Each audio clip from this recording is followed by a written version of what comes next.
여러분에게 있어 하나님은 어떤 분이십니까? 무신론자나 회의론자들은 모든 종교에서 믿고 있는 신이라는 존재 자체를 의심하거나 아예 존재하지 않는다고 생각합니다. 안타깝게도 우리가 믿는 하나님도 거기에 포함됩니다. 현대 과학의 발달로 인해 무신론자들이 많아진 것은 사실이나 신의 존재를 부정하는 것은 아주 오래되었습니다. 무신론이라는 영어식 표현, 에티즘은 신이 없다는 이 뜻의 고대 그리스어 아데오스에서 유래되었습니다. 종교인이라고 해서 모두 신의 존재를 믿는다고 볼 수 없는 경우도 있습니다. 종교인도 때론 신의 존재를 의심할 때가 있지 않습니까? 사랑하는 가족이 불치병이나 위급한 경우 하나님께 살려달라고 간구했는데 낫지 않고 하나님으로부터 아무 응답이 없을 때 크게 실망하기도 합니다. 실제로 이런 일로 교회를 떠나고 신앙생활을 하지 않는 사람들도 보았습니다. 그들 중에는 심지어 신학교를 졸업하고 목회자가 된 사람들도 있었습니다. 그와 같이 무신론자라고 해서 신 존재를 100% 부정하는 이들도 있지만 그렇지 않은 이들도 있다는 겁니다. 경제적인 이익을 위해 사회생활과 대인관계 차원에서 특히 재산상 손해나 생명의 위협을 피하기 위해 종교인이 될 수도 있는 것이죠. 초대교회 때 로마 콜로세움에서 사자의 밥이 되는 순간에도 신앙을 저버리지 않은 사람이 있는가 하면 생명의 위협 속에 하나님의 존재를 거부하는 이들도 있었기 때문이죠. 반대로 오늘날에도 개종하지 않으면 생명의 위협이 있는 경우에는 무신론자도 개종할 수 있는 것이죠. 또 이런 경우도 있을 겁니다. 신이 존재하지 않더라도 종교의 존재가 도움이 된다고 생각하는 경우 그 종교가 설파하는 교리 중 일부를 받아들이기 위해 종교인이 되는 사람도 있으니까요. 이런 면에서 무신론의 스펙트럼도 참 다양한 셈이죠. 무신론의 발달에 여러 이유가 있겠지만 오늘날 탈종교 시대를 맞이하는 가장 큰 이유는 과학기술의 발전일 겁니다. 이전에는 인간이 닿을 수 없는 세계를 자연과학이 설명하고 있기 때문이죠. 이전에는 그런 자연현상을 신화나 종교가 그 역할을 했는데 이제는 그 자리를 자연과학이 대신하고 있기 때문에 탈종교화를 가속화하거나 종교의 역할을 축소시키고 있는 것은 분명한 것 같습니다. 번개를 예로 들어보죠. 그리스 로마 신화의 제우스, 북유럽 신화의 토르, 인도 신화의 인드라 등은 다 번개를 주장하는 신이었습니다. 지금도 번개를 직접 맞으면 큰일 나지만 옛날에는 정말 두렵고 경이로운 대상이었습니다. 그런데 고도로 발달한 과학으로 인해 이런 자연현상을 과학적으로 설명해 주니까 어떻습니까? 비구름 속 온도 차이로 인해 전하가 양전하와 음전하로 분리되고 지면에서 구름 아래쪽의 음전하 때문에 양전하의 양이 증가하게 된다고 합니다. 이렇게 형성된 양전하와 음전하의 이 전자 교류로 인해 전기가 방출되는데 이것이 우리가 눈으로 보는 번개, 벼락 혹은 낙뢰라고 하는 것이죠. 번개도 여러 형태로 치죠. 별다른 가지치기 없이 말끔한 모양으로 한 방 크게 쾅 하고 내리꽂히는 번개는 양전하를 띠는 번개라고 합니다. 복잡한 모양으로 퍼져나가면서 반짝이는 번개는 음전하를 띠는 번개라고 하더라고요. 화산이 폭발하는 곳에서 화산재가 하늘로 높이 치솟으면서 발생하는 화산성 번개도 있습니다. 번개 발생의 원인이 규명되므로 제우스나 토르나 이 인드라가 번개를 땅에 던진 게 아니라는 사실은 분명해졌습니다. 예전에는 이런 초자연 현상을 신들의 능력이라고 설명했는데 무신론에서는 이런 물리 법칙이라고 할까요? 자연 현상들을 인간이 설명하지 못하는 부분을 초월적인 존재, 즉 신이 한다고 하는 것은 틈새의 신에 불과하다고 가장 유명한 무신론자이면서 특히 그리스도교를 격렬하게 공격하는 리차드 도킨슨과 같은 과학자가 주장합니다. 창조주 하나님께서는 피조 세계에 사사건건 관여하는 분이 아니십니다. 가장 핵심적인 죄의 근원을 해결하기 위해 친히 이 땅에 내려오셔서 그 죄의 문제를 해결해 주셨죠. 그 외 일반적으로는 우리 인간들에게 이 세상 만물을 잘 관리하고 다스리라고 양심의 빛을 심어 놓으셨습니다. 그래서 인간은 기본적으로 하늘에 반하는 생각이나 행동을 하게 되면 양심의 가책을 누가 뭐라고 안 해도 자기 스스로 가지는 것입니다. 양심의 가책에서 더 감동이 있는 사람은, 더 마음의 울림이 있는 사람은 사랑을 실천하는 단계로 나아갑니다. 사랑의 실천은 자기 희생을 동반하죠. 가장 큰 자기 희생은 죽음까지 희생해서 타인을 사랑하기도 합니다. 아주 드문 케이스이긴 하지만 분명히 있죠. 저는 이 모든 것은 하나님이 살아계시기 때문에 가능하다고 봅니다. 아니라면 진화의 과정에서 가장 강한 자만 살아남게 되겠죠. 내가 힘이 세서 타인을 짓밟고 그들의 것을 빼앗는데 뭐가 문제가 되겠습니까? 그리고 사회도 그런 쪽으로 적자생존, 약육강식으로 발전하게 될 겁니다. 하지만 우리 사회는 하나님을 믿든 안 믿든 공동체 차원에서 그런 일을 방지하려는 쪽으로 발전하고 있죠. 그것은 진보적인 정권이냐 보수적인 정권이냐 상관없이 좀 더 보편적인 방향으로 나아가고 있습니다. 물론 이런 발전 과정에서도 개인적인 일탈이나 집단적 반란과 독점 현상은 있겠지만 역사적으로 볼 때 결과적으로 선하고 좋은 방향으로 흘러가고 있는 것이 창조주 하나님께서 처음 이 모든 것을 설계하셨고 지금도 살아계신 이유라고 믿습니다. 그런 하나님이 살아계시다면 말이죠. 그 주님이 우리를 그것도 개개인의 모든 삶을 샅샅이 살펴보고 계시고 환히 다 알고 계실 거라 저는 믿습니다. 성경에는 곳곳에 그렇다고 기록하고 있습니다. 내가 앉아 있거나 서 있거나 아무도 보는 이 없는 집이나 깊은 산 속에 있어도 보고 계시고 나의 생각까지 다 알고 계십니다. 내가 길을 가거나 안락한 침대에 누워 있거나 내가 침묵할 때나 말을 할 때도 역시 보고 계십니다. 내가 내 어머니 태중에 있을 때도 하셨고 내가 어머니 태중에 자리 잡도록 하신 분이 바로 하나님이십니다. 그래서 우리가 하나님을 생명의 근원이 되신다고 고백하고 의지하는 것입니다. 우리는 이 사실을 잊지 말아야 합니다. 우리는 하나님 앞에서 살아가는 자들입니다. 하나님 앞에서 살아가는 것을 라틴어로 코람 데오라고 합니다. 하나님 앞에서가 무슨 의미입니까? 하나님의 임재를 의미합니다. 스카프레너 찬양사역자의 앨범 다윗의 장막 7집에 보면 쉐카이나 영광이라는 곡이 있죠. 스카프레너가 쉐카이나라고 한 말은 히브리어인데요. 머물다는 의미의 임재를 의미합니다. 쉐카이나는 영어식 표현이고 실제 히브리식 이 표현은 쉐키나이죠. 구약 성경에는 정확히 쉐키나라는 단어 대신에 머물다는 뜻의 쉐칸으로 기록되어 있죠. 아무튼 이 천지 만물을 만드신 분이 계시다면 그분이 계시지 않는 곳은 없는 것이죠. 모든 곳에서 무소부재하신 하나님의 임재를 우리는 경험할 수 있습니다. 저 개인적으로 대자연 속에서 특히 잘 느낍니다. 창조 때의 모습은 아닐지라도 그곳에서는 인간의 훼손으로 덜 왜곡된 피조 세계가 있기 때문이죠. 하나님께서는 자연 피조물 속에 하나님의 신성과 능력을 새겨 놓으셨기 때문입니다. 우리가 얼굴과 얼굴을 대하며 서로 마주보는 것처럼 보신다는 의미가 아닙니다. 하나님의 거룩한 영이 우리와 함께 하신다는 의미입니다. 영은 시공간을 초월하기 때문에 결국 우리는 주님의 얼굴을 피할 수 없고 도망갈 수도 없고 숨을 수도 없습니다. 그 전능하신 하나님께서 구속사적 계시를 위해서 간혹 나타나시곤 했습니다. 이스라엘의 마지막 사사이면서 제사장이요 예언자였던 사무엘에게도 나타나신 적이 있습니다. 하나님께서 이스라엘을 위해 사무엘을 선택하실 때 나타나셨습니다. 사무엘은 출생 때 이미 어머니 한나가 하나님께 드린다고 서원했기 때문에 아주 어릴 때부터 성전에서 생활했습니다. 당시 제사장은 엘리였는데 꼬마 사무엘이 엘리 곁에서 주님을 섬기는 일을 돕고 있었습니다. 그때는 주님께서 말씀을 해주시는 일도 드물었고 환상도 자주 나타나지 않았던 시기였습니다.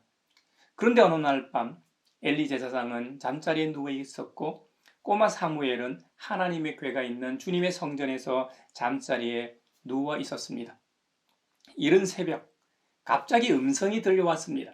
사무엘아 사무엘아. 꼬마 사무엘은 엘리 제사장이 부르는 줄 알고 얼른 뛰어가 제가 여기 있습니다 하고 대답하며 엘리 제사장에게로 달려갔죠.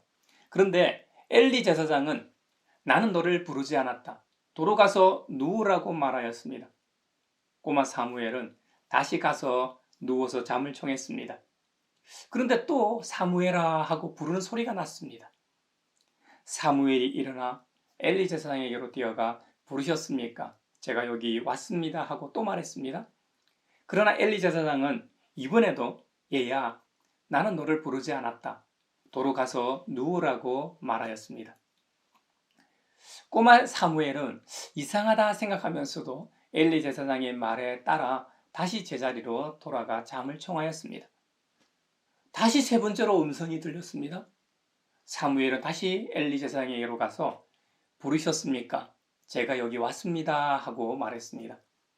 그제서야 엘리 제사장은 눈치를 채고 주님께서 꼬마 사무엘을 부르신다는 것을 깨달았습니다. 그래서 사무엘에게 일러주었죠. 가서 누워 있거라. 누가 다시 너를 부르거든 주님 말씀하십시오. 주님의 종이 듣고 있습니다 하고 대답하여라. 꼬마 사무엘이 다시 자기의 자리로 돌아가 누웠습니다. 그런데 또 음성이 들렸습니다. 하나님께서 사무엘을 찾아오신 이유는 앞으로 이스라엘에 어떤 일을 하려고 미리 계시해 주시기 위함이었습니다. 요한복음에도 보면 성육신하신 하나님이신 예수님께서 제자들을 찾아가셔서 부르시는 장면이 있습니다. 예수님께서 공생의 초기 밤새도록 기도하신 후에 제자들을 부르러 나서셨습니다. 베드로와 안드레 형제, 야고보와 요한 형제를 먼저 부르시고 다음으로 빌립을 만나 나를 따라오너라 라고 부르셨습니다. 빌립은 예수님의 부르심에 적극적으로 응답하였습니다. 빌립이 나다나엘을 만나서 증언합니다. 모세가 율법책에 기록하였고 또 예언자들이 기록한 그분을 우리가 만났습니다. 그분은 나사렛 출신으로 요셉의 아들 예수입니다. 이에 나다나엘이 말합니다. 나사렛에서 무슨 선한 것이 나올 수 있겠소? 이랬더니 빌립이 나다나엘에게 말합니다. 아닙니다. 와서 보십시오. 나다나엘은 빌립이 하도 말도 안 되는 소리를 하길래 궁금해서 직접 예수님께 가서 확인하려 했습니다. 예수님께서 저기 나다나엘이 자기에게로 오는 것을 보시고 그를 두고 말씀하셨습니다. 보아라, 저 사람이야말로 참으로 이스라엘 사람이다. 그에게는 거짓이 없다. 나다나엘은 깜짝 놀라며 예수님께 묻습니다. 어떻게 나를 아십니까? 예수님께서 웃으시며 대답하십니다. 빌립이 너를 부르기 전에 네가 무화과 나무 아래에 있는 것을 내가 보았다. 나다나엘이 예수님께 답합니다. 선생님은 하나님의 아들이시요 이스라엘의 왕이십니다. 예수님께서 다시 나다나엘에게 말씀하십니다. 네가 무화과 나무 아래에 있을 때에 내가 너를 보았다고 해서 믿느냐? 이것보다 더 큰 일을 네가 볼 것이다. 내가 진정으로 너희에게 말한다. 너희는 하늘이 열리고 하나님의 천사들이 인자 위에 오르락내리락 하는 것을 보게 될 것이다. 구약시대 꼬마 사무엘이나 신약시대 빌립이나 나다나엘을 통해서 볼 때 하나님과의 만남은 우리의 요청에 의해서가 아닙니다. 물론 드물긴 하지만 인간의 요청으로 나타나시기도 합니다.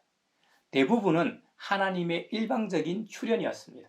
인간의 요청에서 중요한 것은 참회와 회개였습니다. 잘못을 깨닫고 주님께 고하고 부르짖을 때 용서의 차원에서 다시 나타나셨습니다. 제가 하나님께서 나타나셔야만 부르심이 성립한다고 말하는 이유는 그것이 오직 은혜이기 때문입니다.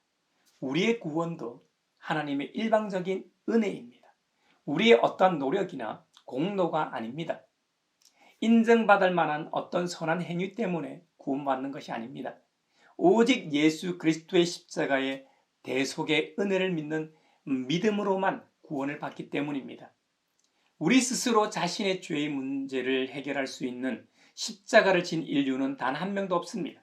전 인류 모두, 아담으로부터 시작된 인류 모두 말입니다.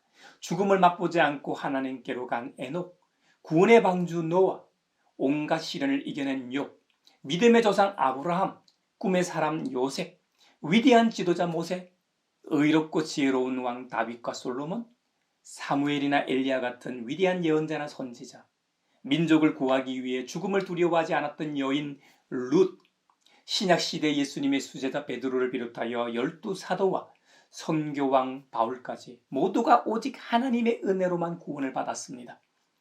그냥 우리는 주님의 부르심에 응답하기만 하면 됩니다. 이것이 믿음입니다. 믿음의 여정은 부르심으로부터 시작합니다. 모든 그리스도인들은 하나님의 부르심으로부터 믿음을 시작합니다. 그것이 직통 계시일 수도 있고 빌립이 나다나엘을 초대했던 것처럼 우리의 가까운 가족이나 이웃을 통해 혹은 어떤 사건과 여러 환경을 통해 초청받기도 합니다. 대부분은 이런 경우일 겁니다. 여러분, 믿음은 우리 스스로 믿기로 시작한다고 해서 믿음이 생기는 것이 아닙니다. 믿음이라는 것은 우리 안에서 시작하는 것 같아도 그것도 우리 안에 이미 심어 놓으신 생명의 빛이 우리를 움직여 깨닫게 하기 때문에 생기는 것입니다. 더 정확히는 믿음이라는 것은 나에게서 시작하는 것이 아니라 외부로부터 오는 것입니다. 믿음의 대상인 하나님께서 우리에게 믿음을 주셔야만 믿음이 생기는 것입니다. 하박국 예언자에 의하면 의인은 그의 믿음으로 말미암아 산다고 했습니다.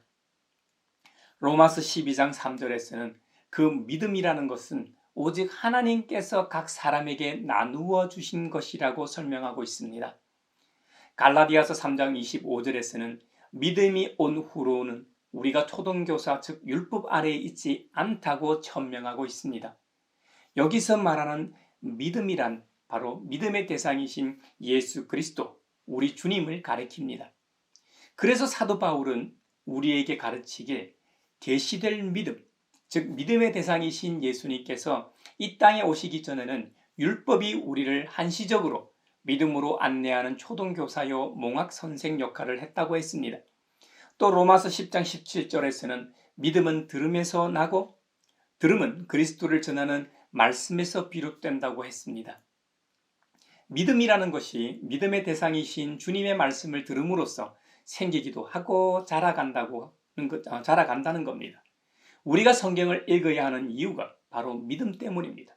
뭔가에 대해 궁금하고 더 잘 알기 위해서는 그것에 대해서 공부를 하든지 알아야 합니다. 또 사랑하는 이가 생기면 그건 그나 그녀가 더 잘 알기를 원하고 더 깊이 알기를 열망하기 마련입니다. 우리가 그리스도인으로서 하나님을 알려면 우리를 죽기까지 사랑하신 그리스도 우리 주님에 대해 더 깊이 더 넓게 알려면 그분의 말씀인 성경을 읽어야만 가능합니다. 그리스도인으로서 성경을 읽지 않는다면 뭐가 잘못된 것이겠죠? 뭔가 잘못된 것이겠죠. 바른 모습은 아닙니다. 데살로니가 후서 1장 3절에 보면 믿음이 더욱 자라고 너희가 다 각기 서로 사랑함이 풍성함이니 하고 교훈하고 있습니다. 주님의 말씀으로 인해 믿음이 더욱 자라가게 되면 어떻게 되느냐? 예수님 말씀처럼 서로 사랑하게 된다는 겁니다. 결국 사랑이라는 것도 믿음에서 시작한다는 것이죠. 바울이 디모데에게 교훈한 디모데전서 1장 5절에서도 사랑이라는 것은 거짓 없는 믿음에서 우러나오는 것이라고 말한 바 있습니다. 손양훈 목사님도 보면 자식을 죽인 원수를, 그것도 장남 차남을 죽인 철천지 원수를 어떻게 용서할 수 있었을까요? 우리를 죽기까지 사랑하신 주님을 믿었기 때문입니다. 주님을 믿는다고 다 그렇게 할 수 있는 것은 아닙니다. 손양훈 목사님은 믿음의 사람들 중에서도 정말 특별한 믿음을 가진 분임에 틀림없습니다. 제가 생각할 때는 그리스도교 2000년 역사를 볼 때도 믿음의 최고봉 중에 최고 중에 하나일 겁니다. 결국 주님은 우리를 왜 부르셨을까요? 서로 사랑하라고 부르셨습니다. 서로 사랑하기 위해서는 믿음이 있어야 합니다. 우리가 얼마나 큰 은혜를 입은 사람인지를 깨달을 때 서로 사랑할 수 있는 힘이 생깁니다. 아버지 하나님의 한없는 사랑을 깨닫게 되면 그때야 비로소 다시 태어나게 됩니다. 새롭게 거듭난다는 의미는 이것입니다. 갈라디아서 2장 20절에 나는 그리스도와 함께 십자가에 못 박혔습니다. 이젠 살고 있는 것은 내가 아닙니다. 그리스도께서 내 안에 살고 계십니다. 내가 지금 육신 안에서 살고 있는 삶은 나를 사랑하셔서 나를 위하여 자기 몸을 내어주신 하나님의 아들을 믿는 믿음 안에서 살아가는 것입니다. 할렐루야! 이것이 우리의 신앙 고백입니다. 이것이 우리 모두의 신앙 고백이 되어야 합니다. 그럴 때 진정한 그리스도인이 되는 것입니다. 사랑하는 형제자매 여러분, 모든 것이 우리에게 허용되어 있습니다. 그러나 모든 것이 유익한 것은 아닙니다. 하나님께서는 태초에 우리에게 욕망이라는 것을 심어 놓으셨죠. 그러나 그 욕망을 어떻게 사용하느냐는 우리에게 달려 있습니다. 사도 바울은 고린도전서 6장에서 고린도 교회에 있는 문제를 하나 언급합니다. 음식은 배를 위한 것입니다. 우리는 맛있고 영양가 있는 음식을 섭취함으로 건강하게 살아갈 수 있습니다. 음식 얘기를 하니까 점심시간이 다 돼 가기 때문에 여러분 중에는 점심에 먹을 음식이 생각나는 분들도 혹 계실 겁니다. 그만큼 살아가는 우리에게는 음식이 중요합니다. 하지만 그 음식이 중요하다고 해서 음식을 먹고 소화하고 온갖 생리작용을 하는 배와 그 안에 있는 장기와 음식을 위해 존재하는 것은 아닙니다. 이 장기가 음식을 위해 존재하는 것은 아닙니다. 바울이 이 말을 하는 것은 자연과학이나 의학적으로 생리작용을 무시하는 말이 아닙니다. 성도의 자유에 대해서 말하고 있습니다. 바울은 빌립보 교회에 보내는 편지에서는 내게 능력 주시는 자 안에서 내가 모든 것을 할 수 있다고 선언한 바 있습니다. 성도의 자유는 과연 무제한적인가 하는 것을 말하고 있습니다. 성도의 자유를 잘못된 편견을 가지고 방종을 정당화하는 수단으로 사용한 경우도 있습니다. 바울 당시 영지주의자들은 물질과 육체를 경시했습니다. 또 어떤 경우는 모든 것을 할 수 있다는 이 말씀을 육체의 방종과 잘못된 결혼 생활에 적용해 성적 욕구를 채우는 데 정당화하기 위해 오용한 경우도 있습니다. 그리스도인의 경우는 자신에게 주어진 자유를 마음껏 향유하지만 바울처럼 그 일이 하나님의 영광을 위한 것인지 주님의 몸된 교회와 이웃들에게 유익한 것인가를 항상 자문해 보아야 합니다. 무엇보다 복음의 증인으로서 그 자유와 그 일이 그리스도 우리 주님을 증거하는 일에 선한 영향을 주는가 생각해야 합니다. 우리 그리스도인들은 나의 만족과 유익을 위해서만 사는 자들이 아니기 때문이죠. 고린도 교회의 경우 우상에게 바친 음식으로 인해 논쟁이 있었습니다.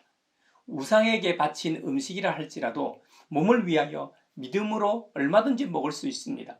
반면 믿음이 약한 교우들이 있는 경우 우상에게 바친 음식을 먹는 모습으로 인해 시험이 들어 걸려 넘어질 수도 있겠죠. 만일 음식이 내 형제자매를 실족하게 한다면 바울의 경우는 영원히 고기를 먹지 않으므로 형제를 실족하지 않게 했습니다. 바울처럼 고기를 영원히 입에 대지 않는 극단적인 처방은 아니더라도 그 상황에서는 안 먹을 수 있어야 합니다. 이것이 진리 안에서 진정으로 자유하는 것입니다. 나도 해를 입지 않고 타인에게도 해를 끼치지 않는 것 말입니다.